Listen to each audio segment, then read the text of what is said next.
alianza kumuuliza Scott Adkins kama anaamini Mungu. Ila yeye anasema anapenda sana wanawake na mambo ya bikini wakivaa yeye kwake inakuwa murwa na vitu kama hivyo. Mambo ya dini kwanza ampishe huyu jamaa. Mwache kwanza kidogo akae pembeni. Anasema wanangu, yani wewe bwana ukiambiwa mambo ya Mungu unakaa pembeni sana. Lakini hivi unamuona kama Mungu hayupo? Anasema hapana. Sijasema kama Mungu hayupo. Kwa nini umevutiwa na kusema mambo ya Mungu hapa sasa hivi? Wonder about the job. Unajua nini? Tupo katika majukumu kama ya kazi. Wakati ambapo tunaendelea kusubiri, tunaendelea kufanya mambo kama haya, tunazungumza maili matatu ili tuweze kujua kazi yetu inaishaje na vitu kama hivyo. Sasa tukikaa muda mrefu hivi itakuwa kama vile tunaboreka. Lazima tuzungumze vitu vizuri kama hivi ambavyo tunaendelea kuzungumza. Sasa akamwambia imekuaje, lakini maana unaniuliza masuala ya Mungu sana. Sasa sikiza, nataka nikwambie kitu.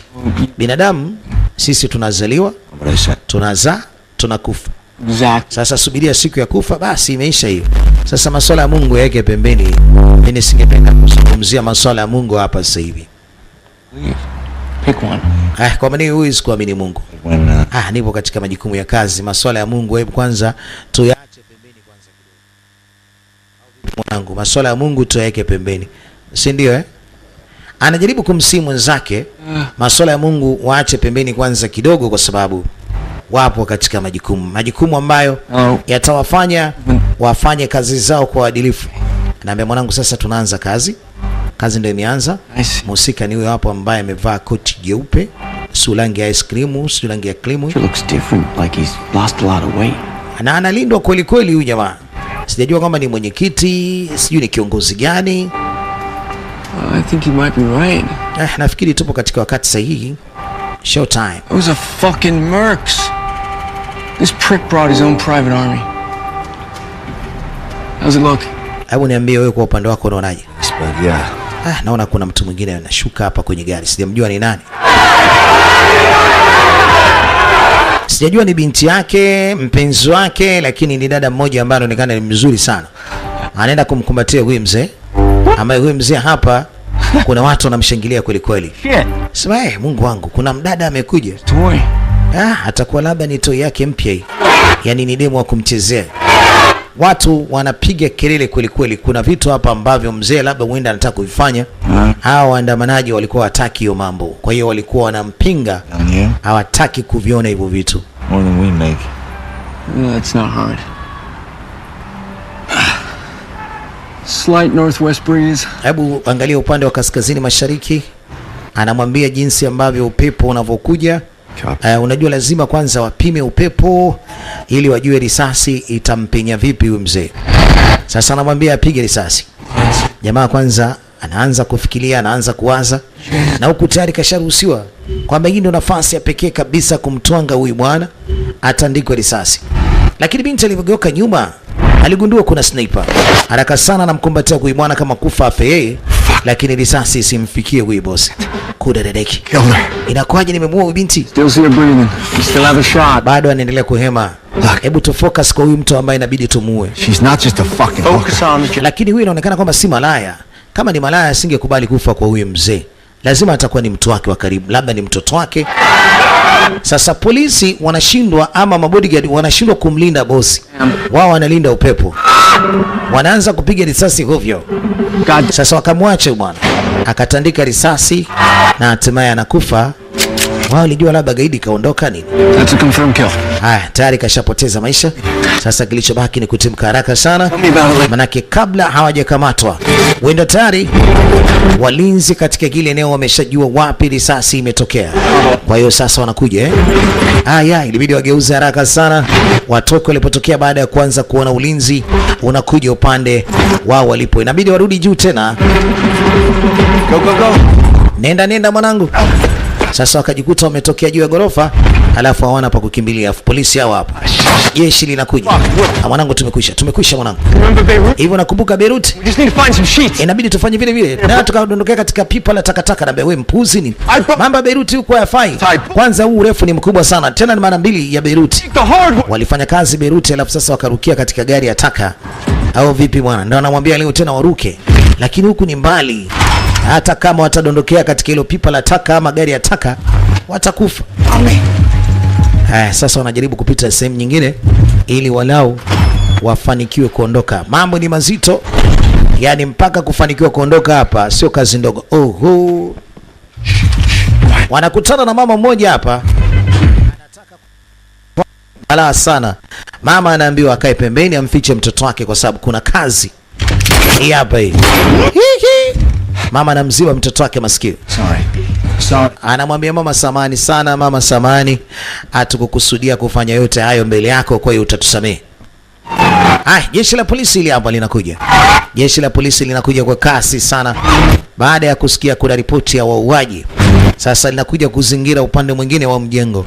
Hawa washikaji ndio wanatokea huko ambako polisi wameenda.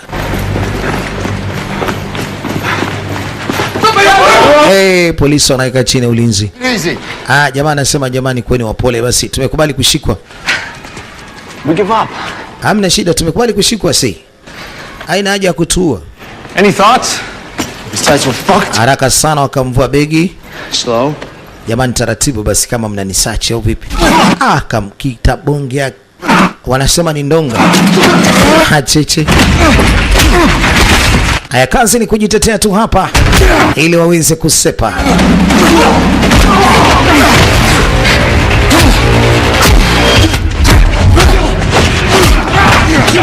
Wanamwita Scott Adkins, anaga baya. Ukimchokoza yani ni lazima ule za kutosha. Hey, what took so long? Kwa nini umechukua muda mrefu mwanangu kwa chapa hawa?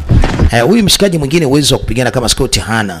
Kwa hiyo Scott ndiye anamwamini, lakini sasa anamuuliza kwa nini Scott amechukua muda mrefu. Okay? Sasa mwanangu, ni kama kawaida tunarukia pipa ataka ama gari ataka. Gari ataka kweli hii hapa, lakini sasa parefu hapa mwanangu. Naambia mwanangu, kwa imani. Kuwa na imani. Mimi nashuka kama hivi, gari ataka ilikuwa mbali kidogo. Kwa hiyo akashuka mpaka chini kama hivi. Ongeza kuvunja hata miguu. Cheki kwenye pipa ataka. Kwenye gari ya taka wamejificha. Na gari ya taka ile inatoa taka. Na ile gari kwa si taka, ni ndinga tu ya kawaida. Sasa mwanangu, umeona? Nilikwambia ya Beirut mambo itaenda kama kule. Anacheka kwamba umemaliza majukumu kiulaini sana, na sasa wanapakia ndege wanarudi walipotoka. Kazi wamemaliza. Lakini mshikaji anawaza kuhusiana na yule mtoto wa kike aliyemuua. That woman, she was breathing. Yule mwanamke bado ni mzima, anahema mwanangu, nimemwona anahema. If she wasn't, she was living. Haina haja ya kuwa na wasiwasi sana juu yake. Yule mwanamke ni mzima mwanangu. The lux. Tulia. Relax. Herself in front of the bullet to save him. Cha kwanza, unajua kitu kimoja ambacho anaamini yule mwanamke sio malaya. Unajua siku zote mwanamke malaya atakuacha ufe, alafu yeye anaendelea na maisha yake kwa sababu yupo kwa ajili ya pesa. Na hata kama umemuoa, atakuacha upoteze maisha ili achukue mali zako.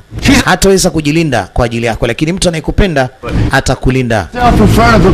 Anasema yule binti kajipiga risasi, yani kwa maana kazuia risasi limradi asife yule mzee.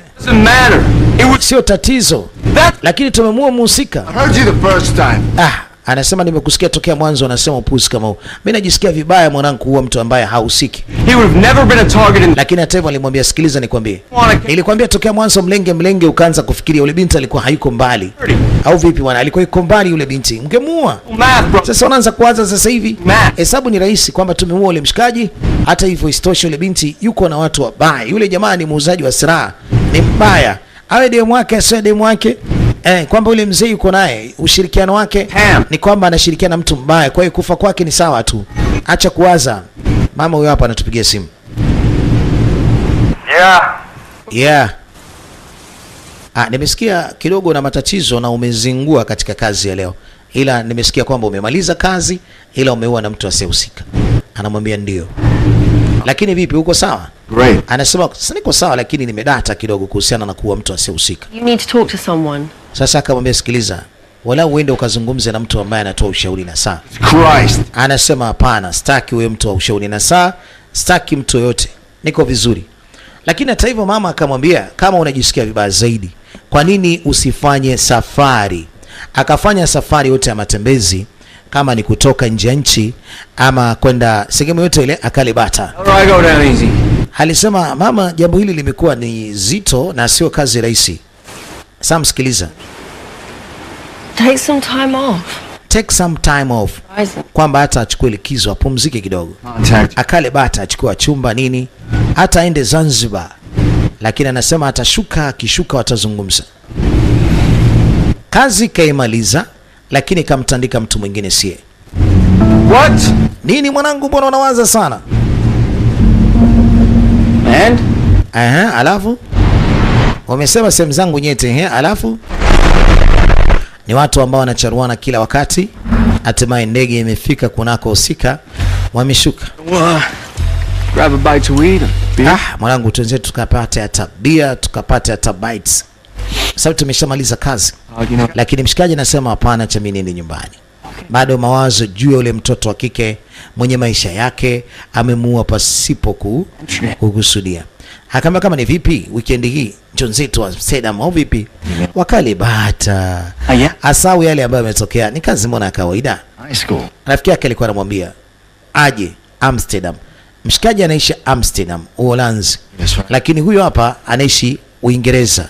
Na sasa anaelekea katika kitongoji ambacho yeye anaishi. Na hapa ni ndani ya Uingereza, lakini ni jimbo lingine. First time, you know that. Chick fell in front of your shot. Sasa akamwambia mwanangu, sio mara yako ya kwanza kukutokea yote kama haya. Kwa hiyo sio jambo la kuliwaza sana. Basi kila mmoja anaingia kwa gari yake ambaye alikuwa amepaki hapo. Na sasa ni kwenda nyumbani.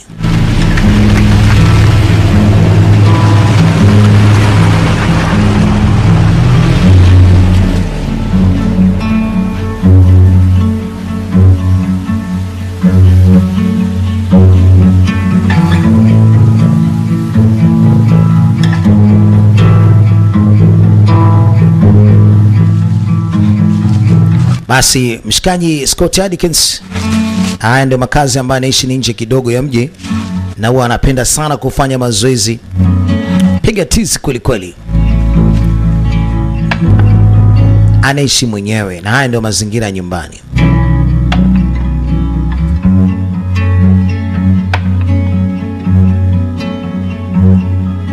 Bwana, shughuli zake zote hizo hapo. Yaweza kuwa huyu bwana alikuwa ni mjeshi lakini kastaafu na anafanya kazi chafu, lakini ni kazi ambazo za kuwafika watu wabaya.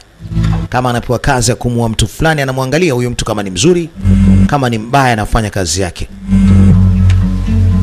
Simu inaita, nafikiri rafiki yake anataka kuuliza anaendeleaje, kwa sababu jamaa alikuwa yuko na mawazo sana kichwani. Yaweza kuwa anataka kujua tu ni kitu gani kinachoendelea juu yake.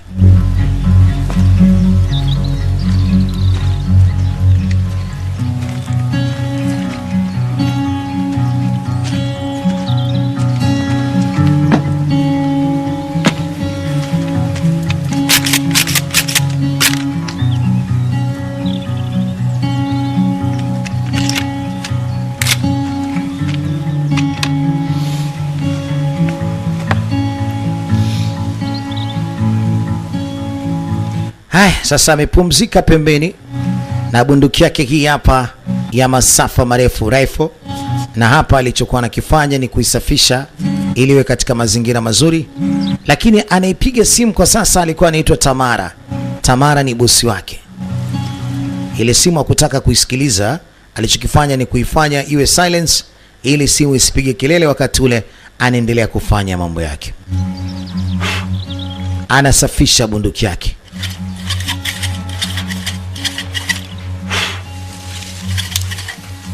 Lakini mara anaanza kuhisi kama miti hivi inashikana shikana. Huyu ni mbwa mwitu mzee baba. Sasa akifanya masiara anakwenda na maji. Ni mbwa mwitu hatari, alafu anaonekana ni dume. Bonge la mbwa mwitu. Akachukua bunduki haraka sana kama ni vipi kumlenga ili amuue. Na mbwa mwitu akaenda mcheki mshikaji. Cheki macho ya mbwa mwitu. Jicho moja jeupe, moja la njano. Sasa sijajua hii ni kawaida ama jicho la huyu bwana ni bovu ama ndio kawaida ya hao mbwa. Lakini anavuta pumzi na kuziachia na kuachia trigger ili asimpasue huyu. Aliona kwamba hawezi kuleta madhara. Na mbwa mwitu aliamua kugeuza na kusepa zake. Ameshindwa kumzuru huyu bwana.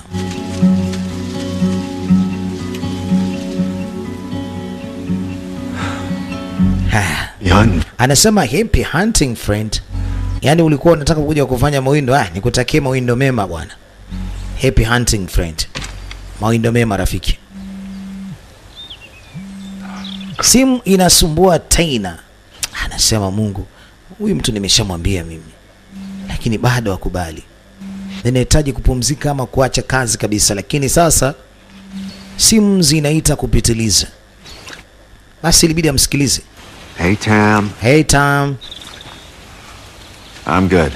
Mimi niko vizuri, inakwaje?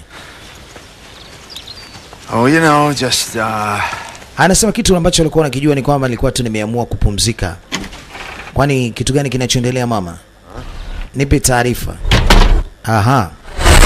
Alisema kitu kikubwa alichokuwa nikifanya ni ku hang out. Lakini ndege hii hapa inatua katika uwanja wa ndege na anayeshuka alikuwa si mwingine, ni mtaalamu wetu Scott Adkins. You decided to fucking surface. Kuna ndege zako. What the fuck, bro? Yani anamsema huyu. Ni kwa nini hakutaka hata kumjibu SMS? Hakujibu hata simu zake. Alikuwa hataki kumsikiliza hata kidogo. Kwa nini imekuwa mtu wa kifala hivi? Oh, you see? You had faith. I like that. Lakini ndio hivi jamaa amesema nimeshakuja. Acha basi mbambamba. Waingie kwa gari watimke. Maana jamaa anazidi kupiga makelele tu. Asipige makelele mengi. Haya, wanakuja katika mji mmoja mkubwa kweli kweli katika nchi ya Ujerumani. Hapa ni katika mji mmoja unaitwa Frankfurt. Frankfurt. Wanaita Frankfurt. So how's Amsterdam? Vipi Amsterdam? Kawaida. Yani kama hivyo unavyojua tena. Madem kibao. Naendelea kukamua kama kawaida. Jamaa alikuwa anapenda sana totos. Kwa hiyo ni mtu wa kukesha na wanawake. No. Sasa vipi kuhusu kazi? Vipi kuhusu mimi? Na siku zote ukiona wakiwa wawili, hawa watu wanapewa kazi na kazi zao. Huyu bwana mmoja ni msoma ramani, huyu mwingine ni mlengaji wa risasi. Anaambia katika kazi hii kumbuka, ni lazima uwe na binoculars kuangalia hata sehemu zako nyeti. Kama unakibamia ama vipi. Yes, katika majukumu ya kazi ndio inakuwa hivyo. No, I'm not joking. Can't. Sio kwamba nakutania, nakwambia niko serious. Hii kazi mimi nitaifanya ya mwisho kwa sababu huyu mama kaningangania sana. This time, sorry, Robert. Sorry, bro. But I'm done. No. Jamaa anasikitika. This place looks pretty nice, right? Inaonekana kwamba mjengo kwa vizuri, hoteli iko vizuri kweli kweli. Welcome. Wamekaribishwa. Na huyu bwana anasema karibuni sana. Jisikieni kama mko nyumbani. Na hivi ni vinywaji kwa ajili yenu. Asante. Jamaa kamua vinywaji. Mabegi yenu tafadhali. You good? Vipi? Nzuri. Okay.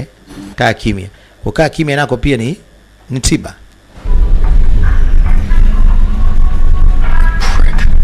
Kudadeki. Maybe. Yaweza kuwa. Haya, sasa wanaingizwa katika hoteli ya kifahari. Katika hoteli hii ya kifahari ni sehemu ambako wamepangiwa kwa ajili ya kazi katika nchi ya Ujerumani. Na unapoona basi ujue lazima afe mtu. Na sasa wanasindikizwa katika chumba kimoja wapo ambacho watakaa pamoja, sababu ni marafiki, watalala chumba kimoja ama watalala sehemu moja ambayo ina chumba vingi. Huko ni VIP. Yani unaweza ukachukua kama nyumba nzima. Ni hoteli lakini pia kuna sehemu za kukaa family. Yani family ni kwamba mtalala vyumba tofauti tofauti na ukumbi mtashare. Ni hoteli za kifahari zenye hadhi ya nyota 5. Vyumba kama hivyo vipo. Na hatimaye sasa wanakaribishwa katika chumba chao. You sure this is Una hakika hiki ni chumba chetu mzee baba? Yes. Ndio chumba cha kwenu. Yeah. Jamaa akafungua mapazia. Sema mwanangu, mbona chumba cha gharama sana hii? You sure? Right? Una hakika kabisa chumba chetu? Yeah? Hajawahi kupewa kazi. Chumba kikaa kizuri hivi. Oya mwanangu, kitanda kina silki, yani kwamba yani kuna kama vitambaa hivi vile vya mtelezo. Kama turubai fulani hivi. Silki hiyo ni bembaya sana. Wanaendelea kupewa vinywaji vya kutosha. So mchezo. Yani hii yote ni kwa ajili ya kazi ambayo wamekuja kufanya, na Tami ndiye ambaye ameweza kukrim ama kukarimu yote haya. Mwanangu sio mchezo. Would you mind? Yaani hii kazi leo. Full sunset. Jamaa anaambiwa afunge vitambaa. Mshikaji anasema ni kwa ajili ya jua. Anasema kwani wewe ndio unakaa hapa katika kichumba ama sisi? Funga mapazia hayo. Hakutaka mapazia yaendelee kuwepo kama hivi kwa sababu huwezi kujua wao ni masniper. Labda wenda nao pia wanalindwa ama wanawindwa. And if you need... Siku zote kazi kama hii ukiwa unafanya basi ka ujue na yeye pia unawindwa. Kama ni mwindaji, siku zote mwindaji anaindwa na yeye. Basi jamaa anawaga na kueleza kama kuna chochote kile ambacho atahitaji au ilezi. Hey, we haven't stayed here before, right? Bwana, kwani tumeshaye kukaa katika chumba na nyumba kama hii mwanangu kabla hapo nyuma? Mshikaji anasema haijawahi kutokea hata siku moja. Yaani siku zote tunakaaga katika nyumba za kawaida sana. Lakini leo wametuweka katika nyumba ambayo thamani yake ni kubwa mno. I see. Give it to me. Akasema hebu naomba nipatie miwani, nipatie kila kitu. And I'm fucked. Unataka kunizingua sasa? Naambia sivyo. They don't need me. Bullshit. You can... Sikiliza nikwambie kitu. Kuna vitu vingine wewe unaweza zingua. Kwa hiyo mimi nataka nikae na vitu vyako. Hususan bunduki, kila kitu. Tam flirts with me all the time. You're the best fucking shooter we got. Naambia unajua nini? Utakuja kumzingua na Tami, ni bora hata usimwambie. I can think on my feet. I can think on my feet. I'm a smooth operator. Sasa mimi nasemaje? Yaani mara nyingi kama unakuja kufanya kazi kama hizi, Yes. mwisho wa siku unaambia mabosi unataka kuacha kazi. Unafikiri nini kinatokea? Sam. It was a good killing. Wewe ni muuaji kwanza mzuri. Kipaji chako utakiwa kabisa kuacha hii kazi. Get that. Just that woman sacrificed herself. Sikiliza ule mtoto wa kike ambaye amejitoa sadaka yeye mwenyewe kumzuia ule mzee. Someone for that motherfucker. Wewe sikiliza, nimesikia ule binti bwana bado ni mzima. Unawaza nini kwa nini zako eti unataka kuacha kazi kwa ajili ya ule mtoto wa kike? Bro, because... Naambia ni hivyo mwanangu, sitaki tena nisababishe mauaji. Hii itakuwa ni kazi yangu ya mwisho. Nataka nimwambie huyu mwanamke, sitaki tena hii kazi. Tokeni nimemwoa ule mwanamke, nimebadilisha maisha yangu. Yaani maisha yamekuwa tofauti. Nimekuwa ni mtu tofauti sasa. I just feel like I've been... Unielewe? staring through a... Yaani mpaka sasa hivi nikiangalia binoculars kwa ajili ya kuua watu, yaani najisikia mawenge tu. Yaani kuwa mtu asiyekuwa na hatia, mimi kwa upande wangu nimejisikia vibaya sana. Wewe kwako kama unajisikia vizuri ni wewe, lakini mimi najisikia vibaya sana mwanangu. Yaani siko sawa hata kidogo. Sijui umenielewa lakini. Yaani tokea amemuoa ule mtoto wa kike, ana mawazo kibao. Hey. Sasa hataki tena hii kazi. Sasa nasema sawa, yeah, lakini sijui ukimwambia Tamara sijui atachukuliaje. She wasn't surprised either. Ndio itakuwa ni kama vile mshangao kwa upande wake, lakini inabidi akubali. Epic shit. Sasa kiufupi, yeah, kitakachotokea ni kibaya kwako. Na hata na kwako pia itatokea hivyo hivyo. Kwa hiyo mimi nikiacha kazi nisaidie, tuteteane na mimi nikutetee. Yeah, so unajua hizo kazi zetu nazo pia inakuaga ni michosho. Look, I'm sorry, Ken. Samani Ken, lakini ndio hivyo. Maana mimi sitaki tena hii kazi. Just feels like it's time. Sasa anahisi kwamba muda kwake umefika. Muda kwake umefika kuachana na majukumu ya kazi kama hizi, majukumu mabaya kuua kila siku. The squares. Anasema nafikiri kwamba hii itakuwa ni kazi yetu mwisho kuwepo mimi na wewe. Last forever, right? Alisema basi hamna shida. Lakini siku zote marafiki huwa wanakaa pamoja. Tukunywe, tule, tunywe nini, tufurahi. Na kama unavyosema wewe mwenyewe kwamba ndio kazi yetu ya mwisho, basi tushereke. Tunywe pombe. Right. You know what? Yaani wapombeke. You're a good friend. Sawa, lakini wewe ni rafiki yangu safi kabisa. Humble too. I also have a humongous ego. Kwa hiyo kuna ego. What we're gonna do now? We're gonna... sijui nikwambiaje, lakini we're gonna finish. Because otherwise you're not gonna stop. Sikiza nikwambie kitu mwanangu. Mara kuna mtu anagonga hapa. Those cards to get the elevator to the station. Naona kuna mtu amekuja kwa lift. Sasa wakamsikilize ni nani huyo. Wameona kwenye lift kuna watoto wa kike wawili. Mambo jamani. We're here for your massage. Tumekuja kwa ajili ya kuwafanyia massage. Mabosi ndio wamesema tuje kuwahudumia. Yeah. Hebu kumbukeni kwamba kama kuna neno gani la kuongea pindi mnapokuja huko. Ni hadashari. Ni habadashari. Yaani kuna kodi unataka uzungumze. Kodi ya leo ni ipi? Basi watoto wa kike hiyo kodi wanajua, basi wameletwa kwa ajili yao kweli. Tuwafungulie raha duniani. Wewe tulia mzee baba. Mtoto mbili, moja ya kwako, moja ya kwangu. Hebu nyamaza kwanza. Bro, mimi sijakuja huko kufanya mapenzi. Raha ini oje. Yaani wewe mtoto kama umetoka Tanga wa jamani. Ili jamaa linaboa hili. Mshikaji hakutaka hiyo kitu. Kama kuna mpango wa kufa hapa, yeye asife, ngoja kwanza kae pembeni. Lakini mjinga kapumbaka, yani kwa sababu nini? Yeye anapenda watoto wa kike, ndio maana kazubaika. Lakini mshikaji anazingatia code. Wewe hebu funga mapazia hayo. What's the difference? Kwani kuna nini mwanangu, acha tu nikandwe? Okay. Hapana, funga tafadhali. Whatever, relax. Sawa? Thank you. Kama unataka tufunge hamna shida. Hakutaka kitu mapazia yafunguliwe. Mdada huyo hapa. Ready? Sasa kamuuliza uko tayari? You know what? Njoo nawe basi ukae hapo. Anasema mimi sidhani kama hiyo kitu naipenda hii. Mwanangu ngoja kwanza. Huyu jamaa huyu, hii kitu anapenda, sema tu mshikaji ana aibu huyo. Yaani ana aibu huyo. Lay down. Basi kama vipi njoo ulale, na kama uwezi kukaa basi ama kulala njoo kae. Nitakufanyia hata massage za kwenye vidole, za kwenye mkono, njoo. Okay, labda za kwenye mkono. Okay. Labda kwa sababu mikono yake inatumika sana katika uwanja wa vita, basi walau kidogo dada haipetipeti. Basi dada anaifanyia massage. Sasa kamuuliza unataka kufanya nini? Mtoto wa kike anataka kumsoma. Anasema mimi najua kumsoma mtu. We, unaweza kumsoma? Na kipaji kinaitwa bwana, mbinu ambazo binti anasema anazo, na hizi mbinu kaachiwa na mamake mzazi. Hii kitu inaitwa chakra.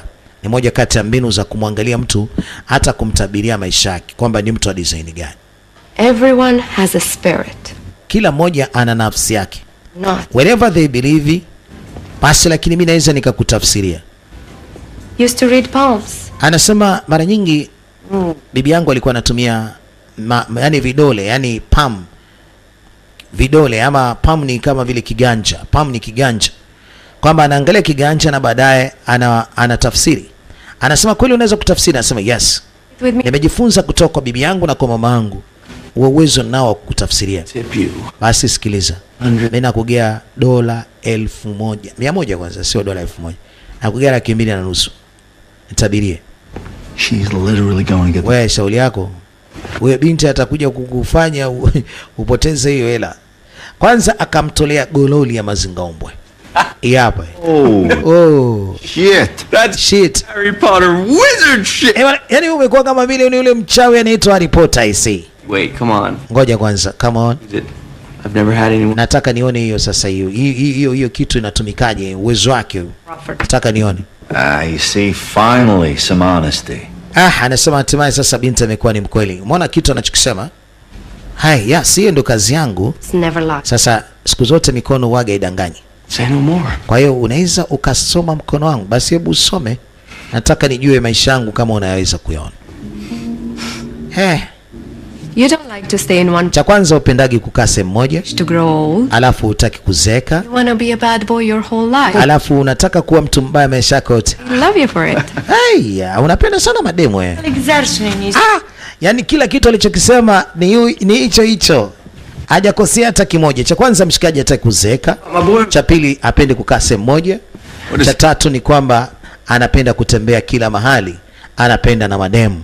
Sasa mshikaji akakubali binti amwangalie, kwa sababu katafsiri kile ambacho mshikaji anacho hicho na tabia zake. Sasa akaulizwa, kwani umeona nini kwangu? What? Akaribia kufa nini? Ladies, they love you too. Anasema hata wanawake pia wanakupenda. Ni kitu gani kingine? Thought you didn't believe. Nikikwambia utaamini. I don't know, curious. Mimi sijali, wewe niambie tu ni kitu gani? No, you have a strong faith. Cha kwanza wewe ni mtu mwenye nguvu na imani. Lakini nini? But you follow a false idol. Tatizo lako unafuatilia kitu ambacho sicho.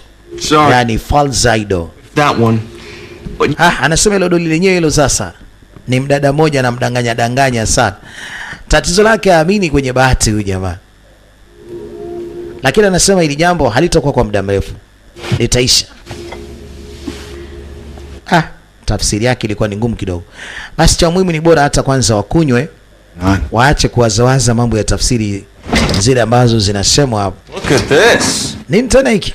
Wanaleta pombe, wanaleta matunda, anasema management imeleta vyote hivi.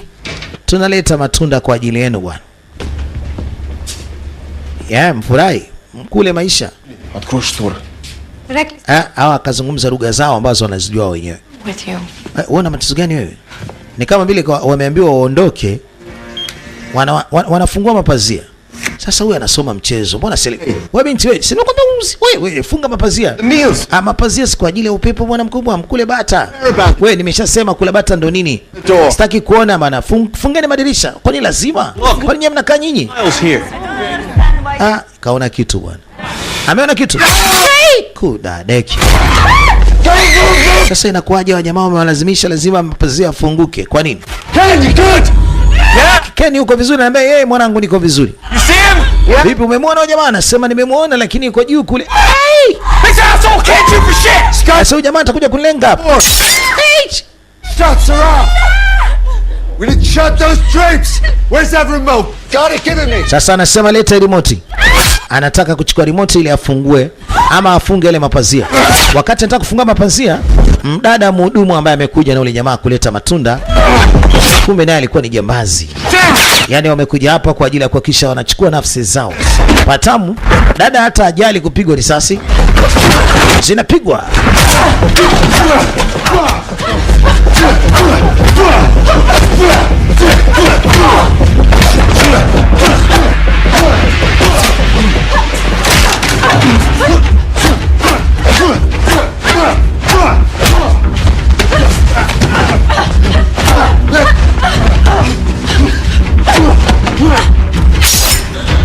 Watch the fucking sniper that's trying to fucking kill you! Amemgeuza mtoto wa kike, sniper kawasha moto. Anataka kuchukua remote kwa ajili ya kuzuia. Lakini imekuwa ni ngumu sana. Imekuwa ni ngumu sana kweli kuzuia. Yaani wafunge yale mapazia. Imekuwa ni ngumu. Mchezo unaendelea. Wakicheza vibaya risasi na wadungunywa.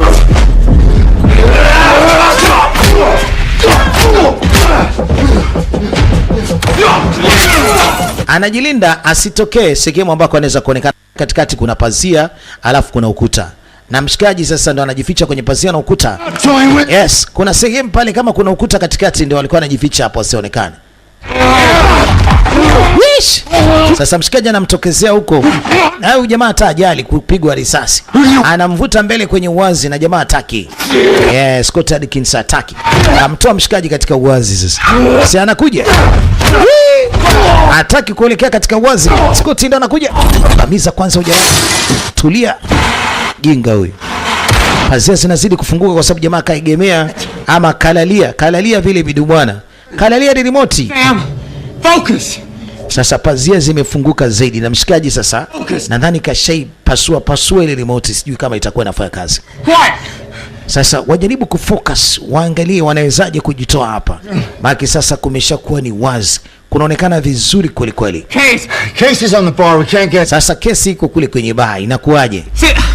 It's in the safe in the bedroom. You put it in the safe? What is it? Umeka kwenye safe katika chumba cha bedroom. Wanted to put it in. Kuna silaha zipo katika chumba ambacho walikuwa wanalala, alafu sasa wameka katika chumba ambacho ni cha kuhifadhia vitu. Safe. Got it. Sasa watafanya nini? Wameshajificha lakini sasa kuchomoka hapo inakuwa ni shughuli. Okay. All right, get ready. Hamna noma, sasa jiandae. Mshikaji anataka kutoka hapo. Wanataka kuelekea chumbani. Huyu. Akoso kapigwa risasi kwenye mguu. That bullet went past my ass cheek. Kuna deki imepiga katika makalio yangu imenchuna. Yeah. Risasi imepiga kwenye makalio. Huyu mtoto wa kike sasa kapagawa. Anataka kuchomoka, na wewe binti. Stay calm. Unaitwa Lili Lili, naomba utulie hapo lala chini. Lili ana wenge. Keep her head down. Weka kichwa chini Lili. Lili. Sasa ilibidi huyu azungumze naye. Lili, weka kichwa chini usije ukanyanyuka Lili, odgovori mi. Sawa, naomba nisikilize Lili. Slušaj ga, prestani. Anazungumza kwa lugha ya nyumbani. Ni kama anazungumza Kirusi. Besides we're fucked. Yeah, besides we're fucked. Let me have a think. None. Come on, Ken, this is what you do, right?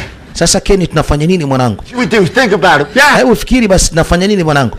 Yeah, I got this. Ngoja kwanza niwaze. I got this. Ngoja niwaze. Kwanza tuzime taa. Lights. Hapa ndani pana mwanga mwingi. Pull the lights out, okay? Popote pale kwenye taa panapaswa kuvunjwa. Good call, bro. That'll do for now. Anasema sidhani kama bado. Lights. Sidhani kama inatosha. Bado panahitajika sana tu. Panahitajika taa ziendelee kuzimwa kwa sababu taa ziko nyingi. There's a phone here. Sasa nani mwenye simu hapa? In my bag. Ipo katika begi yangu. Over. Begi liko wapi? Kwenye meza kule. I might as well be in. Sasa mpaka kuifuata huko ni kama na China hivi. Yaani ni umbali kama Dar es Salaam na Mwanza. Yaani meza haiko mbali, lakini sasa kutokana na milipuko ya risasi hiyo, yani tayari ishakuwa mbali kama Mwanza hivi, Dar es Salaam na Mwanza. Utorbi mieli ne znam da. Dada anazungumza Kirusi, anasema sitaki nikae hapa, nataka nitoke. Anasema dada anaogopa. Na ameulizwa simu yake iko wapi, anasema ipo katika begi, na begi litakuwa kule kule. Weka kichwa chini wewe. Don't move. Don't move. You see her? Yeah. Umemwona? Mona, watch Sam for cues. Mona, tafadhali naomba msikilize Sam anachokisema. Ken, what are you doing, bro? Ken, nini unaona huko mwanangu? Niambie mwanangu, unaona nini? Anasema huko kwanza sioni vizuri mwanangu. Nimejificha tu na ukuta hapa. Sema basi unaona nini? Sioni kitu mwanangu mpaka sasa. Oh, baby. Naona ukuta baby. See what? The purse. Unaona nini? Anasema naona pochi tu kwa hapa. This is gonna sting. This is gonna sting. Wait. Ngoja kwanza. Ken's gonna dive behind the pillar. When he does that, you need to come to me. Can you do it? Sasa sikiliza, unataka uje na mimi huku, sawa? Ready? Uko tayari? Kenny. Tunapishana hapa, tunahesabu mpaka 3. Come on. Kenny anakuja ukakoswa. Mwanangu nimepona. Yaani Kenny alikuwa amezama kama kwenye maji hivi, alipiga mbizi. Kuda deki zao. Damn it, you lunatic. Yeah. Lakini ni uchizi ule ufanya. Naambia ni hivyo, ni uchizi na wenda wazimu, lakini lazima tufanikiwe katika hili. Been thinking about what? Unataka kufanyaje? Baseball? Hivi ulishaye kucheza ule mchezo wa baseball? Kuna mchezo jana usiku wa baseball nimeona. Anajaribu kuvuta ile pochi ili aweze kuifikia. Yule anataka kwenda na lala chini wewe. Kuda deki. Stay down. Wewe lala chini. Mtoto wa kike kachanganyikiwa. Dada anazungumza Kirusi, wewe mtoto wa kike Lili, naomba utulie. Jebeni život. Akamwambia Lili, tulia. Lili, ukinyanyuka tena kama ulivyofanya utakufa. Tulia Lili. She's fucking losing it, bro. Just hang tight. Nearly. Hang tight. Oh yeah, baby. Yes, pechi hii tushaipata pochi hapa. Come on. All right. Tumeshaipata pochi mwanangu. Your security code. Sasa wanajaribu kuchukua simu ili wajaribu kupiga waombe msaada. Koja ti je šifra? Huku Lili anazidi kuombwa na mwenzie. Oya, hapa kuna security code. Mwambie ni namba ngapi? Akaambiwa 5150. Okay, imefunguka hiyo. Wanapiga simu. Wanaomba msaada. Ocean Valley Insurance. How may I direct your call? Claims case 666. Kuna tatizo kidogo, namba 6661 please. Ken, why are you calling on this number? Ken, kwa nini umepiga kwa hii namba? Tuna matatizo huku, tafadhali naombeni mtusaidie. Yaani hawakutaka kupiga simu polisi, wamepiga simu kwa mama moja kwa moja. Yaani mama ambaye ndiye anawapa kazi. Anasema bado tuko wazima mpaka sasa, lakini mambo ni magumu. Mambo ni magumu Any idea? Tunataka tutoke hapa. Sasa akauliza, hivi mnajua mnapambana na kina nani? Naambia tu afahamu. Ila hapa tunalengwa kutokea upande wa pili wa mjengo. Kwenye apartment moja, si ni ofisi zile. Tumekwama hapa, tunahitaji kutoka nje, mama tusaidie. I did not. Whose phone are you using? Unatumia simu ya nani? Ya msichana mmoja ambaye ameletwa kama zawadi hapa ndani kwa ajili ya kuwatumia usiku wa leo. Are they still there? Alive? Bado wazima hao. Yes, ni wazima. Hamna hata mmoja ambaye nimekufa. Ila mimi nimepigwa kidogo risasi ya makalio. Ile imepunywa kidogo. Hawa puzi kweli wanataka mimi nisiende choni hawa. And how did they get the word of the day? Nataka niwaambie neno moja kubwa sana leo. Someone set us up. Nafikiri kuna mtu ametuuza hii kazi ya leo. Knew we'd be here. Sasa haiwezekaniki hawa jamaa watufahamu sisi tumeingia katika hiki chumba hapa. Kuna mtu lazima atakuwa ametuuza. Tunahitaji msaada bwana. Tunahitaji kutoka hapa. Keep the line open and sit tight. Basi sikilizeni, kaeni hapo mtulie. Kuna watu wa karibu katika maeneo nataka niongee nao. Kwa hiyo mama akasema watulie. Anataka kuzungumza na watu ambao hawako mbali na hapo. Yeah, listen. Wamesema wanatuma watu, nasema yes. Okay. Wanatuma watu kwa ajili ya kuleta msaada. Tell her. Kwa hiyo tutulie kama tulivyo mpaka msaada utakapokuja. That building over there. No. Umeona ule mjengo kule? Don't. Usiangalie. Ukiangalia tu unapigwa kichwa. Keep your head down. Endelea kuweka kichwa chini. Waste their ammo, they're gonna choose their shots. They're looking for a kill shot. Yaani hao jamaa wanalenga tu ili waue. Hawataki kumwacha mtu akiwa mzima hapa. Why are they trying to kill you? Kwa nini wanataka kuwaua? I don't know. Sifahamu. You did something. Lazima watakuwa wamefanya kitu. Haiwezekaniki. Many things. That's not. Sisi tunafanya kila kitu bwana. Tumefanya mengi mno. I can't. Yaani mimi sitaki kufa. Hata mimi sitaki nife hapa. Daughter. Niko na binti jamani. Trust me. Niamini hamwezi kufa. God, please help. Jamani, Mungu tusaidie. It's all right. Mungu tusaidie, mimi naogopa kufa. Sit tight. Naomba mtulie hivyo. You know? The good guys. Oh, good guy. Nyinyi ni watu wazuri. Nao jamani ndio unaita good guys. Yes, good guys like you. Good guy. Kwa hiyo wewe ni good guy. Wewe ni mtu mzuri. Mtu mzuri ambaye wanataka kukuua. Nimeshakwambia sisi ni watu wazuri, sio watu wabaya. Ila tumefanya mengi. Inaweza kuwa labda kuna watu mmewaumiza. Na wao ndio wanataka waumize nyinyi. Hambe uweza. Uweza labda huenda vitu kama hivyo vimetokea.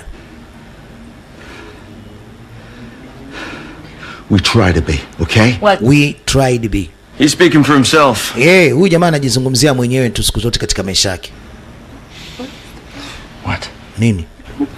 Nataka niende choo, ninajisikia kujisaidia. Love and love is real. It's gonna be okay. Usijali.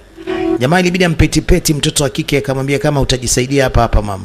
Kama kuyabwanda, kama kukata gogo utabidi ukate gogo ndani ya chupi. How old's your daughter? Binti yako ana umri gani?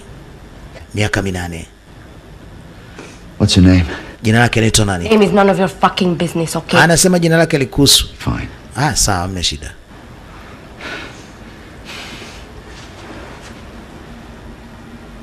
You are no soldier. Wewe kwanza sio askari wala nini. Sio mjeshi wewe. You are. Nafahamu nyewe kina nani. I've seen many of your kind around. Nimeona watu wa design yenu nyingi tu. You call yourself a soldier. Mnajiitaga nyinyi yani maaskari. You are just a killer. Lakini nyinyi ni wauaji. I've read it on your palms. You kill for money. Tayari nishasoma katika mkono wako na maana hata nikashindwa kusema kwamba ni muuaji na umesha watu wengi sana. Yaani katika mkono wako kuna dhambi, kuna vifo vya watu wengi mno, pana mauaji ya watu wengi mno, ndio maana hata nikashindwa kusema. Doing a bad. Wanasema wanafanya hivyo kwa ajili ya kulinda. Mnalinda nini? Mnalinda kitu gani? Hamlindi chochote. Is that your mirror? Kuna kioo hapo. Yeah. Give it to me. Naomba nipatie hicho kioo. Hawa jamaa wanajifanya ni maskari lakini si maskari, ni mercenaries. Sasa kuna kioo kimeonekana katika saa moja hivi. Sasa nataka kuangalia. Hawa walengaji wako wapi?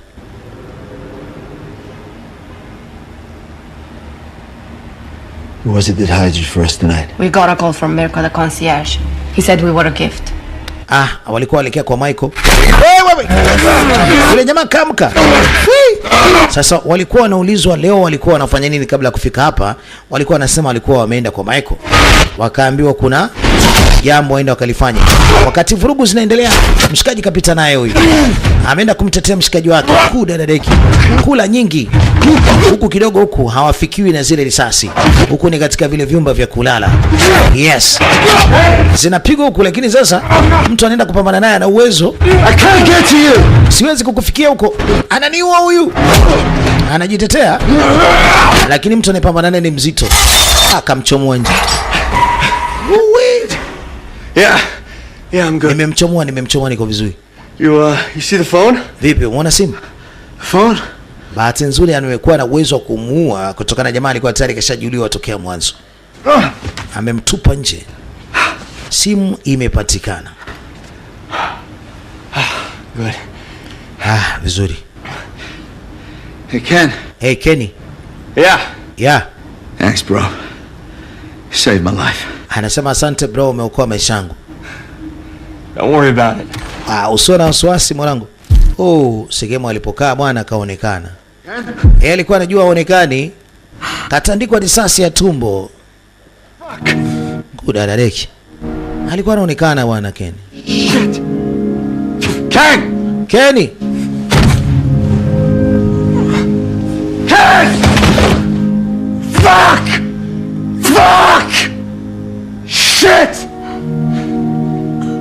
damn it! Kudadadeki. Fuck! Kudadadeki. Ken! Anajaribu kumuita Kenny lakini Kenny hawezi kuitikia. He's still breathing. Lakini anahema. He's breathing? Anahema? Yes. Yes. You sure? Una hakika? Bleeding, but Ndio, lakini anatoka damu nyingi sana. Thank God. Asante Mungu kama bado anahema. Fuck! Kudadadeki lakini. Tami, tafadhali Tami, umesema unatuletea msaada Tami. Tami ni ule bosi wao. Jamani mimi naogopa, mimi nakufa. Jamani mimi nataka niende nyumbani. Nataka niende nyumbani. Binti analia anasema anataka kwenda nyumbani. Sasa anaondokaje katika mazingira kama haya? Haya mazingira ni magumu sana. Yaani kutoka hapa ni shughuli. Hatari kabisa hiyo. Yaani ni shida. A killer's word means nothing. Anasema unajua muuaji hata ukisema nini kwake ni hamna kitu. Sure. Okay. I told you mimi nilikuwa ni askari, kazi yangu mimi ni kulinda watu. Only if we don't have another choice. Yaani kama umeona mimi nimeua basi nimeua kwa sababu ya watu wabaya nilikuwa nawaua. Basi serikali yako ilikuwa nakutuma kwenda kwa watu wasikuwa na hatia muda mwingine. Nimeona katika mkono wako. Yaani kuna nafsi za watu wengi sana zimeondoka pasiko kutaka, umewalazimisha kufa. Street. Why? Because he thought my husband was someone else. Anamhadisia kuhusiana na babake mzazi na mpenzi wake, yani baba wa watoto wake walikuwa ni wana ugomvi sana na babake mzazi. Kwa sababu siku zote babake mzazi alikuwa anaamini yule mwanaume ambaye alikuwa anampenda mtoto wake sio mtu mzuri, ni jambazi. Mengi alimkuta huyo kijana. That killer thought he had good reason for what he did too. Anasema huyu muuaji naye pia ana sababu za kuweza kufanya hichi kitu ambacho anakifanya leo hii hapa kwetu. Lazima kutakuwa kuna sababu zilizoshegeni kibao tu. Sam, what's wrong? Kwani kuna tatizo? He's down. Anasema yes, Ken kapigwa. Hali yake ni mbaya sana. Na anavuja damu nyingi sana. Tunahitaji hata kidogo msaada jamani, msaada wa huduma ya matibabu. Amempigia tena Tamara ambaye ndio bosi wao aliyotuma kazi na ndio sababu yao kuwepo hapa. Sasa anajaribu kuangalia muuaji yuko wapi ili angalia anawezaje kujitetea katika mazingira kama haya. 5, 4, 5, 4, 3. Are we clear? Is that Tuko sawa? I need rock solid fucking confirmation before he can move. Anasema tayari nimetuma watu, nafikiri wameenda kumua katika kile chumba, sasa kuko huru. Ametuma watu wamevamia mjengo ambao yule muuaji yupo. Over to you. Sasa binti anauliza tuko salama, anasema yes mko salama. Stay on the line. Stay on the line. Hiding behind. You can stop hiding. Sasa waache kujificha. Muuaji tayari kashakufa. Sam, nakwambia ni hivyo. Nimetuma watu wameelekea katika mjengo, wamemuona bwana, washamuua. Hivi ni kweli au? Safe? Ni kweli tuko salama? Anasema yes tuko salama, lakini bado amejificha kwenye yale mapazia na ukuta wa hii nyumba. Okay, it's safe. We're clear. Amesema tuko sawa. Lakini ngoja kwanza nisijitokeze. Bado yamekaa hapa katika ukuta, lakini mapazia haya yamemficha kidogo. Amekaa katika ukuta, ni ngumu risasi kupenya hapo. Akachukua vitu haraka. Anavitupa kuona je risasi zitapigwa. See? Umeona eh? So go. Basi tembea basi kama ni kweli. Get out from behind that pillar. Tembea toka hapo katika mapazia, tuone kama ni kweli ama la. Hey, Tam, you got eyes on us? Hebu kwanza niambie unaona nini kule mbele? It. Anasema sio ni kitu. He's behind the pillar. Ada yupo. Tami kawauza.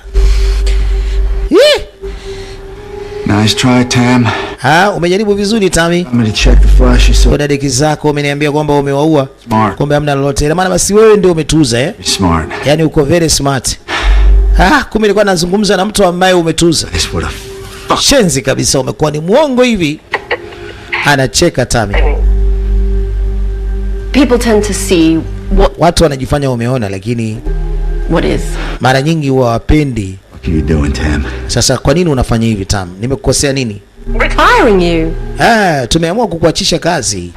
Yaani kabla hujaniambia unataka kuacha kazi. I like you, Sam.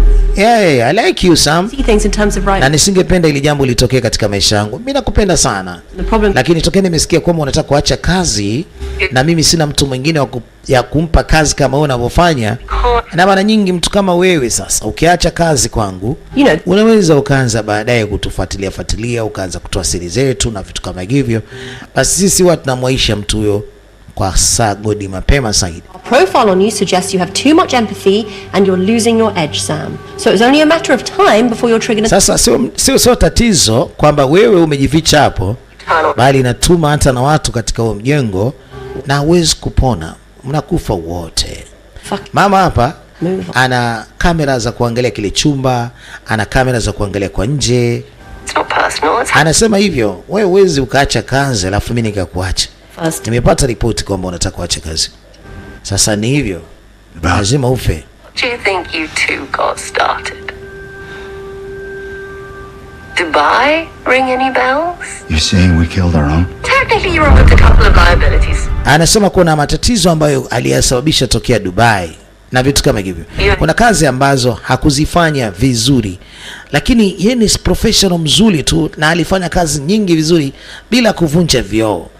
Lakini tunaona vibaya sana wewe kuacha kazi kwetu. Lakini anamwambia mimi kwangu nilikuwa safi sana mama. Nimefanya kazi na wewe kwa uaminifu mkubwa. Sasa kwa nini utafanyia hivi? What now? What's happening? Sasa nini kimetokea? Being set up. Tumeshauzwa hapa. Fucking bitch. Kuna deki umalaya. Call for help. Can't call the police, fire or anything. Huwezi kupiga simu polisi. Sababu namba zote hapo nimeshazihack. To me. Yaani ukipiga namba hizo zinakuja kwangu. Yaani kwa maana hakuna msaada wote ambao unawafikia. I see. You got it all figured out, don't you? We own the entire building. Sikiliza, huo mjengo mimi nina umiliki. Hakuna atakayekuja mtu wote. Yaani kiufupi mimi nimewapeleka kwenye kifo. Huo mjengo mimi ni wa kwangu na chumba hiko nimekiandaa kwa ajili ya kuwa ndio sehemu yenu na kaburi lenu. I die, they're free to go. Alive. Ina maana kwa maana mimi nikifa ndio inakuwa ni sahihi, si ndio? You're lying. Unadanganya. No. Hapana, sidanganya. You know what, Tam? I think you've been doing this job too long. Unafahamu fika kwamba nimekufanya kazi nzuri na nyingi tena zimekupatia faida kubwa. Si uniache. Lakini nasemaje, wewe huwezi kutuacha hapa. Unataka kutua tu hapa. From the cheap whore I sent up to relax you. I am not cheap. Mimi sio cheap. Anasema unaongea na malaya wa bei rahisi. Mshenzi huyo anakudanganya na kugea mawazo yasiyokuwa na kichwa wala miguu. Mdada anasema hapana, mimi sio malaya rahisi hivi. Risasi zinapigwa pale katika kiti ambako binti ametulia. Na huyu binti anapagawa. Anachanganyikiwa na mbele, tulia ulivyo hapo hapo. Binti si anapita sasa anaelekea sehemu nyingine, anaonekana pigwa risasi ya kwenye makalio. Dada deki. Anaonekana na mbele, tulia hapo hapo. Mwenzangu anakufa na mbele, tulia, huyo toka ni mtego wewe kukuua. Mtego huo. Yaani ukimwona anakuja huyo anapiga kapigwa risasi nyingine za mgongo nyingi tu. Mona nitazame. Ukienda kumsaidia mwenzako na wewe unakufa. I go, he's going to be shooting at me. You get the lily, you pull him into safety fast. Sasa sikiliza, labda wafanye kitu hapa. Yeye atamlenga huyu baba. Na wakati wanajichanganya hivi, hatolengwa Mona, atalengwa huyu. Mona yeye kashachukua ile lift. Kashachukua kile kidumwana. Sasa Mona anamsaidia rafiki yake, anamvuta, anamleta hapa. Zombino akasema kabisa kwamba ukimvuta rafiki yako kwa huku, huyu jamaa atakuja kupambana na mimi huku. Kwa hiyo mimi acha nitoke kwa hapa, nilenge mimi, wewe upate nafasi ya kumchukua rafiki yako na umvute. Basi kamvuta rafiki yake. Fuck, kuda deki. Kile kidubwana kifai tena. Amejaribu kuchukua kile kidubwana kilimoto, amejaribu kuwasha moto pale, amejaribu kufunga mapazia hayafungi tena. Mbona anazungumza na rafiki yake? Jamani Lili. Jamani Lili unakufa hivi, jamani Lili unakufa jamani.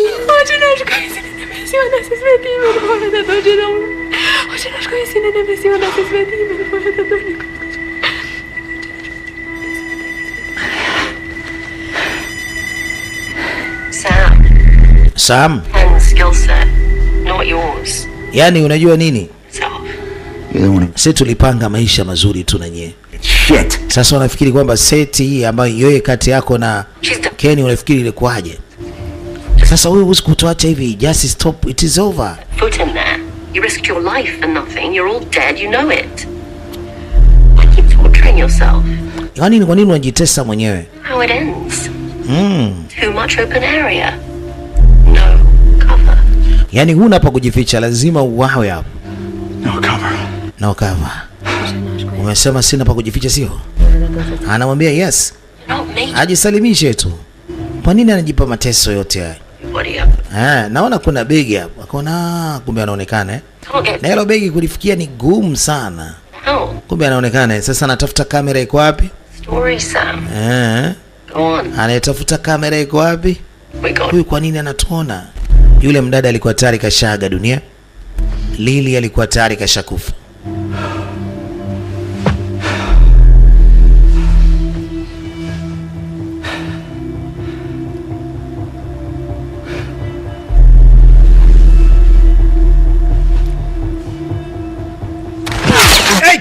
Deki amechukua lile jiwe sasa, lile gololi. Hey Mona. Hey Mona, mind if I... naweza nikatumia hii kitu? Anasema yes, wewe tumia kwa ajili ya bahati or luck. Ashaona wapi ilipo ile kamera, analenga kamera sionekane. Piga kamera kwa Deki. Oh, kapoteza mawasiliano mle ndani. Kuda Deki, mama kakasirika. Alikuwa anawaona, ndio maana alikuwa anajaribu kuambia wale wapigaji walenge vizuri, wapige hivi na hivi. Sasa kashafutiwa kuonekana. I was trying to keep this clean. Anasema nilijaribu ili jambo liwe safi. Respect for you, Sam. Yani kwa sababu ya kukuamini ama respect, yani kumheshimu sana. Lakini kwa sababu kataka ili jambo liwe baya, basi acha liwe baya. Fucking Messi. Tami, when I get out of this, pindi napotoka hapa, and I am gonna get out of this, yani lazima nije kwako kudadeki. I'm coming to get you. Lazima nije kukushika. Anaambia wewe una ujanja kutoka hapo. Unatokaje labda kwa mfano? Anamwambia wazi kwamba kutoka ni ngumu, hataweza kutoka. Hey, Mona. She was 20 fucking 2. Ana miaka 22 tu huyu. Child. Bado mtoto maskini ya Mungu. Amekufa mapema sana. Yeye huyu Mona ni mkubwa, ana miaka takriban 36 sasa hivi. Na ana mtoto wa miaka 8. What do we do now? Sasa tunafanyaje? We wait. Tusubiri. If we can wait long enough for the sun to come up. Anasema tusubiri mpaka pale jua linapochomoza. Yes. Macho ya huyu jamaa hataweza kuona vizuri. To the sun. Inakuwa ni ngumu kupiga wakati jua linamulika. That's the best you got? Kwa hiyo hapo ndio umeona ndio tunaweza tukatoka, sio? Yeah. That's the best you got. Kwamba hayo ndio mawazo ambao umeona ndio sahihi kabisa. Ambaye ni hivyo. Huyu jamaa atashindwa kutulenga kwa sababu jua litakuwa linampiga. Na sisi tutafute jinsi gani ya kuweza kuchomoka kwa hii lift hapa. Lakini lift hii wataweza kweli kufikia lift? Lift yenyewe ndio inaangaliwa pale katikati. That's you. Kwa maana ulikuwa ni shooter, si ndio? Naambia yes, ni shooter mimi. I know what he's thinking. Kwa hiyo unajua nini anachofikiri huyo mshikaji ambaye anatulenga huko ndani? Anasema yes. Mawazo yake ni sawa na mawazo yangu. Kwa hiyo anajua anachofikiri. Yeah. Yeah. Isn't he worried about the sunrise? Kwa hiyo pia ulikuwa unaogopa mwanga, si ndio? Alisema siki hivyo. Sio sana. Run before then.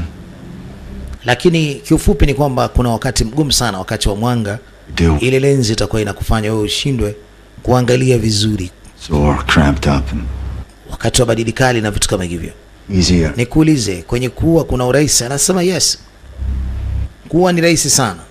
Ni maamuzi yako, unabonyeza kitufe tu. All right, now he's gonna be pissed.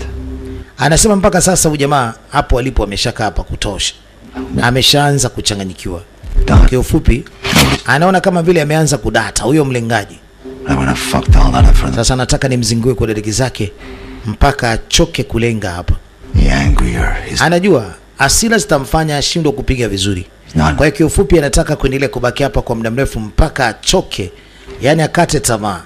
Sasa wakati analenga atakuwa analenga kwa hasira, yani kiufupi atakuwa hayuko sawa kiakili. And the shot, the target and the bullet. It's clean. It's pure. It's relaxing too. I know. Anasema pia unahitajika utulize akili. Nothing. Yani bila kutuliza akili na kulenga unachokilenga ukipige hautoweza kufua dafu. Whereas just the shot and then what? And then what? He's dead. He's dead. You're not. You are not. Lazima amuue huyu jamaa. Akipata bunduki tu ambayo ipo ndani ile begi, atakabiliana na ule mpuzi ambaye yuko upande wa pili. Amkwepeshi. Atammaliza. How?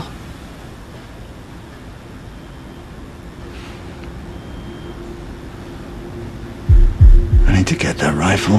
I need to get the rifle. Nahitaji kuipata ile bunduki pale, lakini kuifikia ndio shule. Wanakuja, jifiche. Huyo kairukia. Sasa lazima jitahidi kwa sababu wanakuja wa jamaa. Wanakuja kule. Anaua umeme wote. Amejificha katika counter. Naye mtoto hakika jificha chini ya meza. Jamaa wanakuja kwa kushuka na lifti ama wanapanda na lifti. Wametumwa watu wengine takriban 7 hivi. Wamekuja sasa, wameingia ndani ya chumba kuua. Yule sniper kule atatulia. Wamekuja hawa sasa wanakuja kufagia.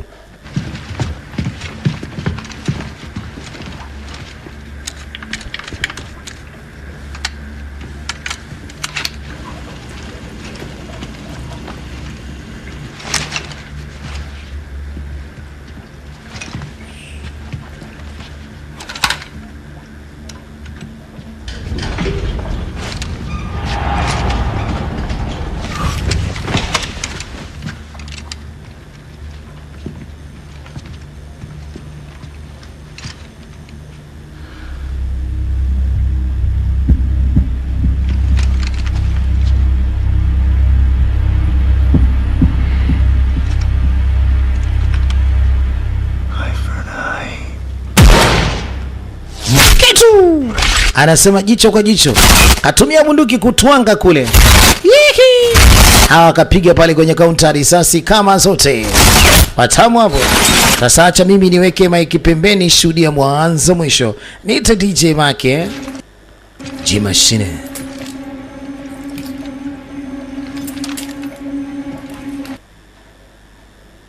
Tari kabisa hapa hii.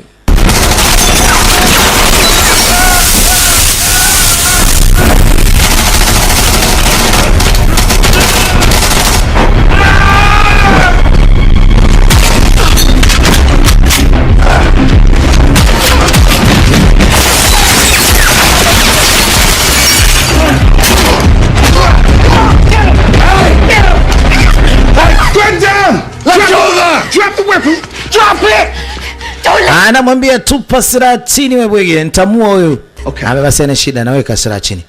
I'm putting it down. Naweka chini. Basi na usimumize huyo binti, mwache kama alivyo. Right. Weka bunduki pembeni basi. Okay. Sawa mwana mkubwa. Putting the right. Tulia mwanangu kweli. Ninaweka bunduki chini bwana. Sina shida. Don't do anything stupid. Usifanye kitu ambacho sio. Dada deki. Mtoto hakiki kajitetea. Kuisha mshikaji. Kuna mwingine kashamka huko. Kazi inaendelea, kachomwa beto. Think you can just light a motherfucker on fire? I'll skin you all up. Unafikiri kwamba unaweza kuniua mimi kwa moto? Ni mwenyewe ni moto. Dada deki zako.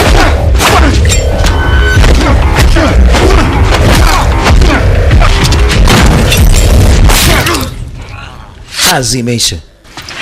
Dada deki. Kakoso.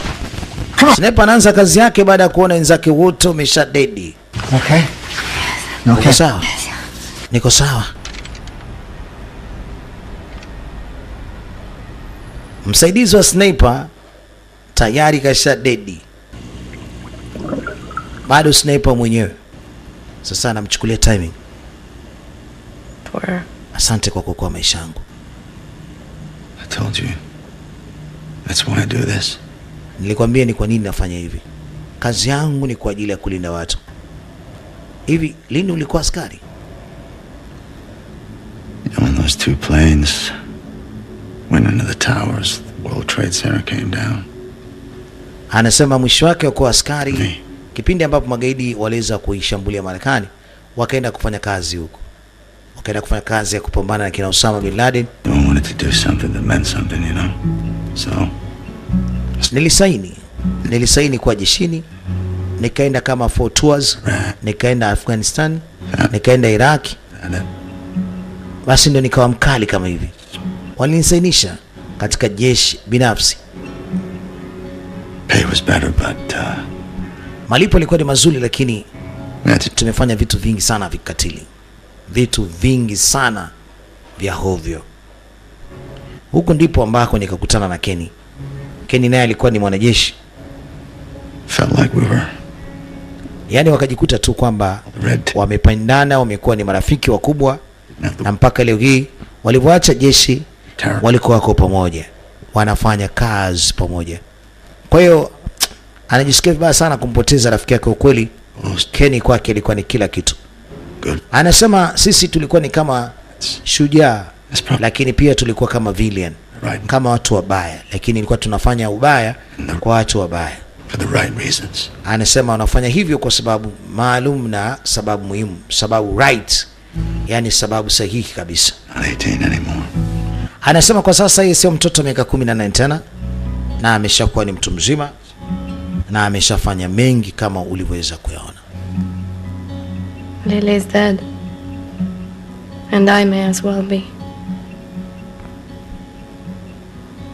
And my daughter.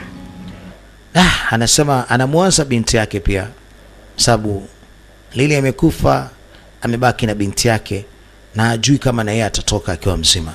Anahisi kama vile atatoka akiwa amekufa. You said so yourself. Wewe unajisemea mwenyewe, lakini mimi nishajiona nakufa hapa.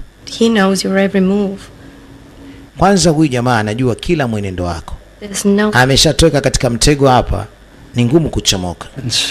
Kwa hiyo binti anataka kufanya kitu kama vile kujitoa, ili mradi huyu bwana anapata nafasi ya kumlenga ule gaidi. Lakini bila kufanya hivyo, hapa kuchomoka ni kazi nyingine, kazi ngumu kulikweli. Anasema hapa mimi nataka nipate bunduki nyingine, na amenipe mkono. Anataka bunduki kwa ajili ya kumlenga ule jamaa. Bunduki ilikuwa haiko karibu naye, iko mbali. Anambia kwa nini unanipa mkono? Anasoma tena mkono wake huyu jamaa. You're a killer and a survivor too. Anasema ni muuaji lakini pia ni survivor. Tena una survivor ni kwamba unaendelea kuishi kutokana ya kwamba wewe ni mtu muhimu. Anasema siku zote mkono udanganyi, ila watu wanadanganya.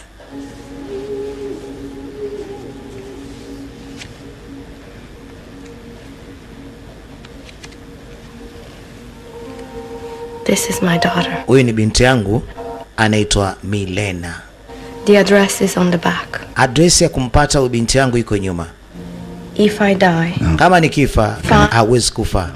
Kama nikifa naomba umsaidie huyu binti uishi naye. Mpeleke shule, tena shule ya maana. Sawa? Na umweke mbali na hapa, please. I'm gonna get you out of here. Mimi lazima nikutoe hapa. Huwezi kufa. Nakwambia huwezi kufa kizembe. Nitakuchomoa hapa ukiwa mzima. Akasema mimi sija trainiwa kuwa askari. Wewe mwenzangu ni askari. Sasa huyu ni binti yangu, tafadhali naomba umsaidie. Wrong. Hawezi kuishi akiwa mwenyewe kwa sababu hana baba. I help you get your gun. Sasa mimi ninakusaidia kupata bunduki yako. Help me. Ila naomba uniahidi unampata Milena. Utamsaidia, utamlinda. Promise. Niahidi. Not with words, but with your heart before God. And make it real.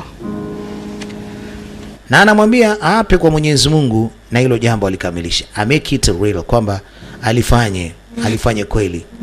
I promise. Alisema sawa, na hapa mbele za Mungu mtoto wako nitamlinda. Nitampatia kile nilichokuwa nacho. Kuhakikishia hamna baya ambalo naweza likamfika. Sawa? We're gonna get out of this. Lakini nasemaje, utaonana na binti yako, tunaondoka hapa. Sawa?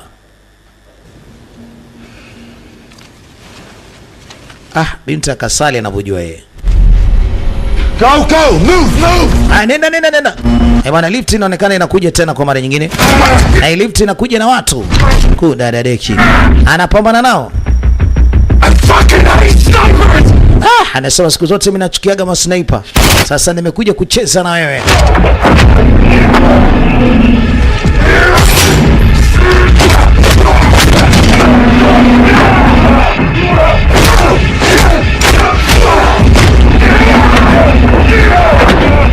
Jamani, yeye linatumia nguvu tu. You look him in the eye when you kill him. Hatari sana eh.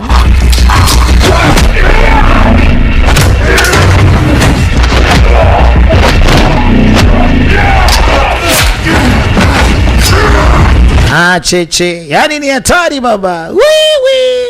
Cheki anampa dole la kati kwa sababu amefungua bomu. Kudadadeki. Amekwenda na maji. Anaonekana. Haonekani. Bibie kaua. Sasa kasimama, kashapata ile bunduki. Sasa sialali chini faster. Anasema nimeua kwa ajili ya mtoto wangu. For my Milena. Nimeua kwa ajili ya mtoto wangu. Oh. Kasimama muda mrefu sana, alikuwa na uwezo wa kujificha. Pigwa risasi. Jamani haraka. Wanalengana. Kitu. Kila mmoja alikuwa anamlenga mwenzake kwa shabaha safi kabisa. Kitu. Huyu kafa. Huyu kaikwepa. Kudadeki. Mona tayari tumeshamaliza kazi sasa. Why did you do that? Sasa kwa nini umesimama tu pale? Kwa nini umefanya hivi? Run. I told you. Nilikwambia ukimbie, nafasi hiyo ulikuwa nayo. Mtoto wangu Milena. Naomba umlinde. Naomba umlee. Umpatie maisha mazuri. Mpatie maisha mazuri zaidi ambayo tulikuwa tunaishi naye. Tafadhali usije kumwacha. Na imani na wewe. Anasema kamwe mkono haudanganyi. Huyu jamaa ni mtu mwenye huruma, na mdada akaliona hilo kwamba huyu jamaa ana huruma kubwa sana. Kwa hiyo kazi anaweza kaifanya ya kumwangalia mtoto wake. Ila tu hapa anachokifanya ni kumsisitiza.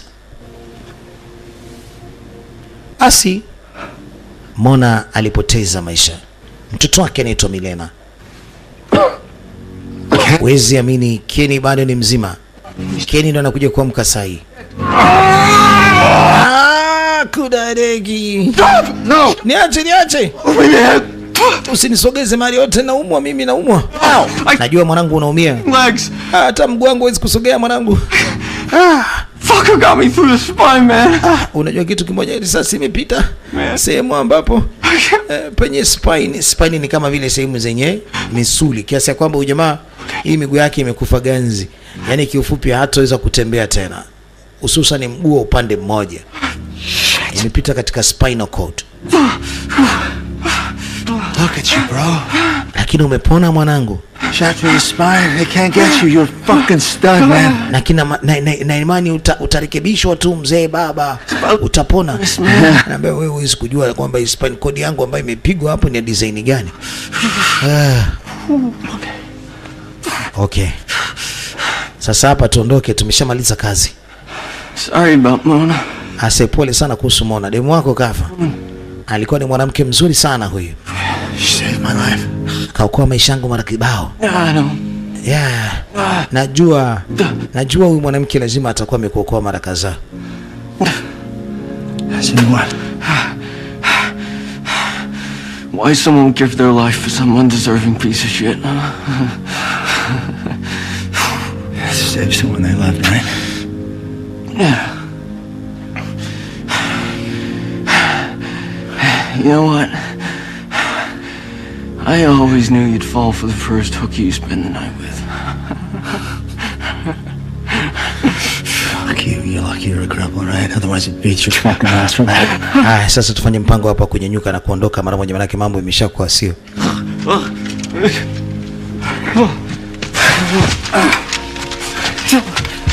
No, man. Just fucking go without me. No, Just go. I'm not leaving you here. Do you understand me? Siwezi kukuacha hapa. Si umenielewa? Siwezi nikakuacha hapa. Hapa unanyanyuka na tunaondoka mwanangu. Armed assholes, just fucking go, man. That's why we're gonna fortify our position. No! Shut up. We both know I'm dead already! And if I can't get a horn on, I might as well be... Haya, sasa kilichobaki ni kuchomoka na mwana, kuondoka na mtu wake. Manake mambo imekuwa si mambo. Sio mchezo mzee baba. Sasa lakini anawezaje kutoroka katika hili eneo? Mshikaji anamwambia sikiliza, chukua ile turubai. Tengeneza kama vile. Wewe unataka tena nidondoke niende nikaelekea katika pipa takataka? Naambia yes. Ili ghorofa kuna niki zake tupo ghorofa 20. Tunawezaje kwenda chini huko? Naambia tengeneza kama parachuti mwanangu. Maana hichi kitambaa chake kama parachuti. Tamara huyo hapa, zungumza naye. Tamara ndiye ametuuza. Yuko nyuma ya hili. That's why I was so heated you retired. Ni kwa sababu labda ulitaka kustaafu na ndio maana alitaka kukua. Ina maana ulimwambia mimi nataka nistaafu? Tam, bado unaendelea kutoajiri ama unatafuta timu mpya? Wewe kuna riki zako bado ni mzima. Sewe ni noma kuliko hata mende. Inasadikika mende afe mapema. Sasa ujamani zaidi ya mende. Sasa nasema mimi bwana nimeajiri watu wengine sio nyinyi. Nyinyi tayari nishawafuta katika kitengo changu. I have clearance from up top. Anasema ndio hivyo. Mimi bwana nimepewa tu mamlaka huko juu niyafanye, basi nimeyafanya. Right now. Go. Naomba ondoka mwanangu. Naomba ondoka sasa hivi, atatuma watu wengine huyu. Naona dadeki zake ametuma kombora huyu. Ametuma drones zinamuona huyo hapo. Dadeki. Ameleta drones. Noma sana.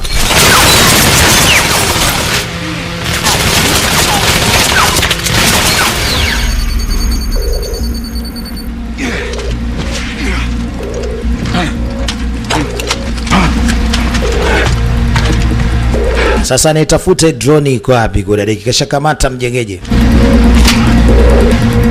Na cheki mashine ipo. Mshikaji anamfungia mwenzake parachuti. Yapa ile nataka kulenga, nataka kuhakiki mtu yuko wapi. Hamuoni vizuri kitu. Pigwa bomu. Sasa hivi katumia bomu huyo. Ile anataka kumlenga tu. Mashine ikapigwa mara ya kwanza. Nataka kulenga tena. Mashine inapigwa kwa mara ya pili. System inaanza kuwa error. Haiwezi kulenga tena.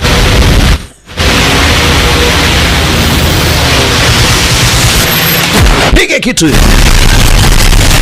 Mashine kule imeenda hii.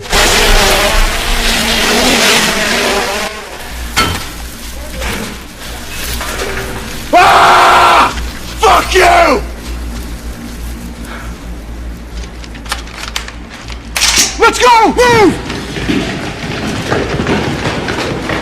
My drone's down. Took care of it. Haya bwana, hatari kabisa. Sasa kashamaliza kazi, lakini mshikaji wake tayari kashamtengeneza parachuti. Mshikaji anakufa huyu. Kuna risasi nyingine zimemuingia.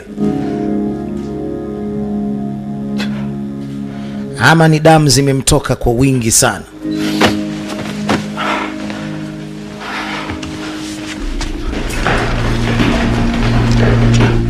Washikaji wanakuja kama wote wanafuata ngazi. Mshikaji sasa anaamua kujiachia huku.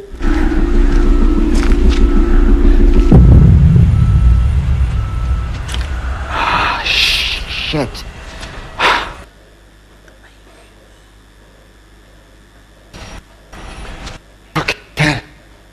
Okay. I'm in your hands now, brother. Mshikaji anaondoka. Okay, let's go. Okay, twenzetu. Oh shit! Huyo jiachia. Anaangalia kama hiyo itafaa au vipi. Mshikaji wake amtengenezea parachuti. Kashajifunga. Zoe mwanangu imesaidia. Nashuka. Imesaidia mwanangu kweli.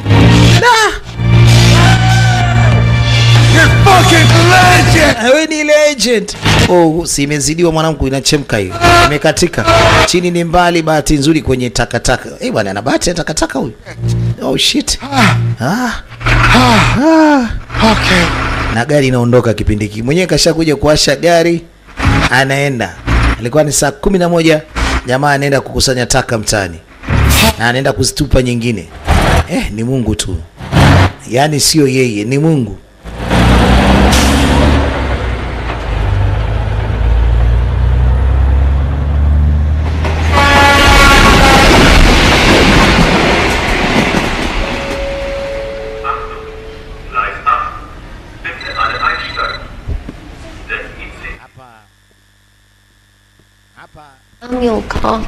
Hapa ilikuwa ni airport. Anamuuliza huyu jamaa kama bado ni mzima na anataka kumsumbua kwa ajili gani. Anasema unajua nini, nataka nikwambie kitu. Mimi nataka nionane na wewe uso kwa uso. Actually. Yes. Although I'm guessing shit must have been hidden all manner of sizes to fans at the office. How did you make it out? It was time to move on anyway. Anamwambia ni muda wa kuachana na mimi anyway. Bana naye amepona, basi amwache kama alivyo. I'll find something fun to do. Mimi natafuta kitu kingine cha furaha nikifanye. Lakini mimi naachana na wewe. Sasa jamaa anasema na mimi nataka ni kuone na nitakuja mbele yako sasa hivi. Yaani kiufupi hataweza kukaa mbali kwa ajili ya kumlenga. Bali sasa hivi yeye anaamua kuwaua watu kwa kutumia kisu, kwa kuwa nao ana kwa ana. Kiufupi hawezi kutumia tena bunduki ya masafa marefu. Yaani kwa maana hutaki kumlenga mtu tena. Kwa hiyo unataka kuja kuniambia unataka kuua. Mbona kama vile ni nyimbo moja hiyo hiyo lakini ni bendi tofauti. Kweli? Anasema yes. Niamini na kwamba na mimi siko mbali. Yaani kiufupi popote pale ulipo na mimi nipo. Na kiufupi umeniulia jamaangu, umesababisha matatizo makubwa na kutaka kuniua na mimi, na wewe lazima ukufe. Yes, hiyo mikono yako michafu nataka niisafishe. You never really understand. Utaweza kuelewa. Is that the real art is not getting dirty at all? Anajua tu jamaa, anajua kipaji, anacho kipaji cha kuzungumza. Na yeye hataki kuzungumza mengi. Anamwambia haya bye bye. Kwa sababu umebaki mwenyewe, huwezi kunifanya chochote kiufupi. You're a dead man walking. You are dead man walking. Wewe ni mtu unayetembea umekufa. Anasema sikiliza, mimi siko mwenyewe katika maisha yangu, nipo na mtu mwingine tena. Sawa Tam, kitu kimoja ni lazima nikufuate ulipo. Huyu mtoto wa kike anaweka hapa kidumwana kwamba hapa ndani pana usafi unaendelea. Service. Amini usiamini, mimi niko karibu yako na nitakufuata nikuue. Dada anajiamini kwamba yuko mbali na yuko airport na sasa hivi anaondoka anaenda kufanya matumizi yake huko mbali. Sio rahisi huyu mtu awe katika ile eneo. Asichokijua huyu mtoto wa kike ambaye kaeka hiyo dubwana hapo ni mtoto wa yule ambaye anaitwa Mona. Huyo hapo ndio anaitwa Melina. Na ndiye ambaye anajua huyu baba anaenda kufanya nini huko.